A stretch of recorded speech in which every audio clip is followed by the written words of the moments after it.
Hello, and welcome to Aviation 101 with Laura. I'm going to continue the series about hazardous attitudes for dispatchers and pilots. And we're going to start with number 3. This is resignation. Now, these are all hazardous attitudes identified by the FAA. I'm doing a series here. We're going to unpack each one briefly and then do a review of something submitted to NASA's Aviation Safety Reporting Database, so that we can kind of analyze what happened from the perspective of a flight operations type hazardous attitude situation. So resignation is, what's the use? Basically, I can't do anything about this. I tried maybe to do something about it, but it didn't get resolved. And it kind of just goes along with the flow. It's kind of an insidious one. I would kind of describe it as being a little laid back. Sometimes it's good to be like this, but if you have an extreme amount of this, you might go along with something totally unreasonable being requested of you. Now, before I get to the scenario itself from the NASA database, I want to just tell you about my hazardous attitude assessment that I've put on my website, theaviationvault.com. It's a free PDF assessment. It is for pilots, and I have another one for dispatchers and flight followers. There just wasn't a lot out there about this for dispatchers and flight followers, so I developed my own scenarios and made this hazardous attitude assessment. So I'd love it if you take the assessment, see what your hazardous attitude might be prone to be, and then, give me some feedback. What do you guys think? There's a link in the video description for you to find this and take it.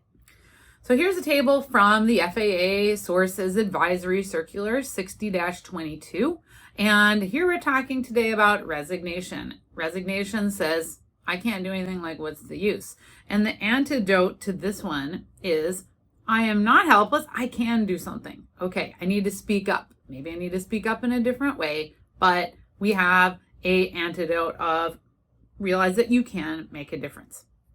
So this NASA safety report, I took a time and I looked up database and see what was possibly an attitude of resignation that I could find. And this one was specific to the Embraer 145. It was an ER or LR, Embraer 145, and there was an anti-ice failure complicated by the fact that the dispatcher involved was being observed by a captain upgrade class. So I've got a link in the description of the video if you want to follow along and see this actual report for yourself. But let's unpack what happened. So the crew sent a dispatch request through ACARS asking for a check of icing because they had reported they were diverting to their filed alternate because they had lost the anti-ice system. The dispatcher was a little alarmed by that. And said, well, okay, what specifically did you lose from your anti-ice system? The crew replied back, this is ACARS, so this is text-based, and said, was our stabilizer anti-ice that is broken? And the dispatcher set to work immediately reviewing icing forecasts. So to put this in a bit of frame of reference, here is a Embraer 145, and we're talking about the anti-ice capability right here on the stabilizer surface. So that could prompt some concern. Now, I'm not familiar, I haven't dispatched the Embraer 145, but that could prompt some concern for sure. So the dispatcher got some more details. The flight was presently at flight level 180, and the dispatcher reviewing weather saw that there was a risk of light icing between 10,000 feet and 2,000 feet for the descent of the aircraft. However, the dispatcher did consider choosing a different alternate that would perhaps allow the flight not to have to descend through an area of light icing. But since the flight was already in progress, there wasn't a whole lot of extra fuel. There was enough, of course, to get to the alternate, but there wasn't a whole lot more to play with to add an alternate that was farther away that maybe they could avoid the icing on the way.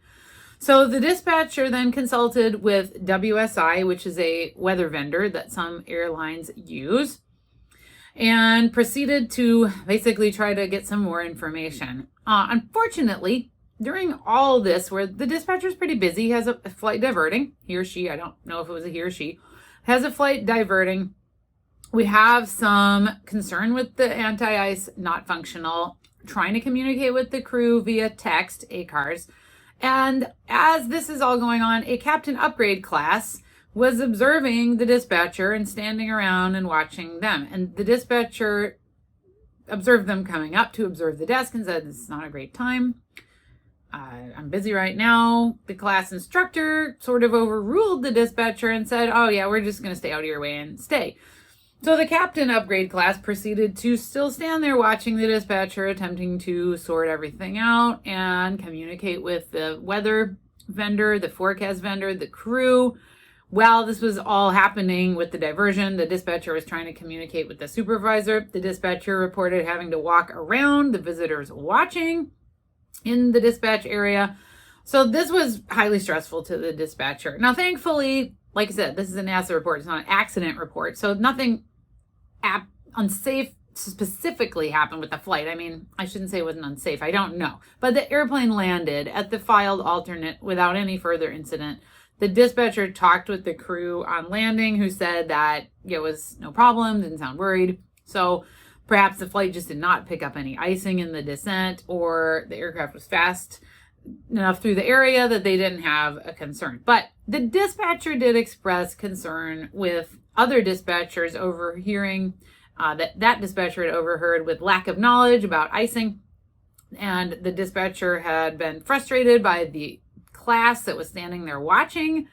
Management didn't ask them to leave. Unfortunately, the dispatcher did not voice enough, like, "I need you to leave, I'm busy right now," or management didn't back the dispatcher up. The dispatcher suggested there should be additional training about icing, and there was even possible suggestion that the crew is kind of just resigned to the fact that, "Oh, I guess we're going to fly through the icing." Although the fact that they asked for an icing update says to me that they did care about this. So I don't know exactly where all this exactly falls with the resignation. However, I feel like when we look at that attitude, thinking, like, I'm going along with this request of the people standing here watching me, and I know the dispatcher must have been busy.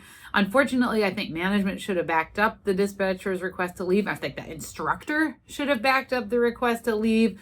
But the dispatcher was just too busy and continued along with the course of action. Thankfully, the aircraft landed without incident, but what's the use is what resignation says. So instead, we want to say, no, I can make a difference. I can do something about this.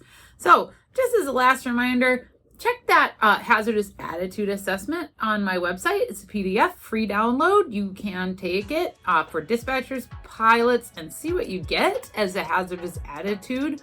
Resignation is not one of the ones I usually get, but you may be that person that has more of a resignation bias.